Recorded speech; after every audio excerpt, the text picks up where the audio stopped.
This is somewhat of an update to that story that comes out of Atlanta, Georgia, where 62-year-old Johnny Harmon, father/deacon, was tased to death after a minor traffic accident he was involved in which he called to even report it. This is insane. How do you call the cops to report a traffic accident and you end up dead? The officer said that Johnny Harmon was being uncooperative and putting up a fight, and at that time they tased him.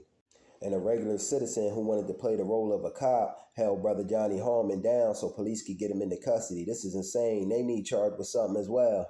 I made another video on this as well, but I said in that video that it was a race soldier that done this. I made a mistake because them type of mistakes happen on so much of a frequent basis with those race soldiers doing injustices and harming our people. But this case is being brought to my attention. It wasn't a race soldier. It was a black sellout that did this to our brother. Officer Kyron Kimbo, this sellout, was the officer that deployed the taser on our brother and tried to say he was fighting and putting up a fight. 62 years old, I don't know what kind of fight you're going to put up. You just abuse that authority and want to play the role of God just because you got a badge. Some black people put on that badge and let it go to their heads and take an anti-black stance and become sellouts. These type of cops like this are black physically, but mentally their mind has been Europeanized. Black skin doesn't equal a black mind. Just because you physically black don't mean you mentally black. And this is Attorney Davis. He'll be the attorney that's representing the family. Attorney Davis also said that his firm has seen the video of the encounter recorded by a witness. And he's also calling for the Atlanta PD to release the body cam footage to the public. Yeah, they got to release this body cam footage. I like to see that. This officer, Kyron Kimbrough, deployed his taser to our brother Johnny Harmon. And after Johnny Harmon was already gone, this guy had the nerve, the audacity to put the handcuffs on him. Crazy.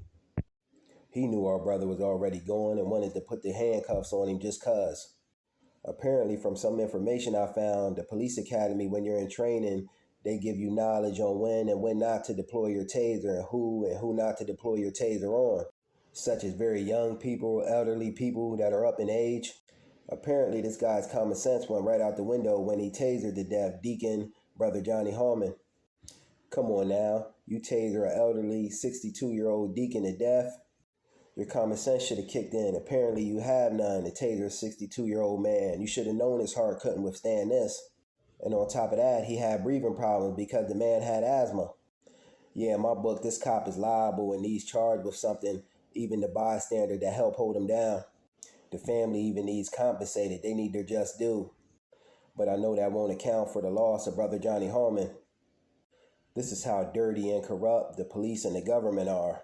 They impounded brother Johnny Harmon's truck that was involved in the accident. And now they're trying to dirty up his name, saying that the truck had a gun in it, 9 bags of marijuana, and a scale.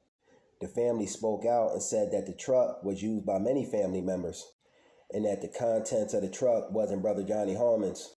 They just love to take a black person from being victim and make him guilty of something. The nerve of these people assassinating his brother's character and death. And he ain't here to speak up and defend himself.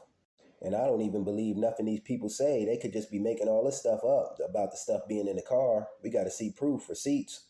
But even if this stuff was in his truck, it still shouldn't equal a death sentence, nor does it. I just hate when police, etc., are in the wrong. And then instead of them admitting that, they resort to character assassinations, trying to make the person look bad. The Georgia Bureau of Investigations is now investigating the officer involved in this, which is a good thing, but they also need to go after that citizen that wanted to play the role of officer and help. They both need brought up on charges and need held accountable. This is unacceptable. But I'm going to keep following this case as it develops. Like, follow, sub, and share. Peace.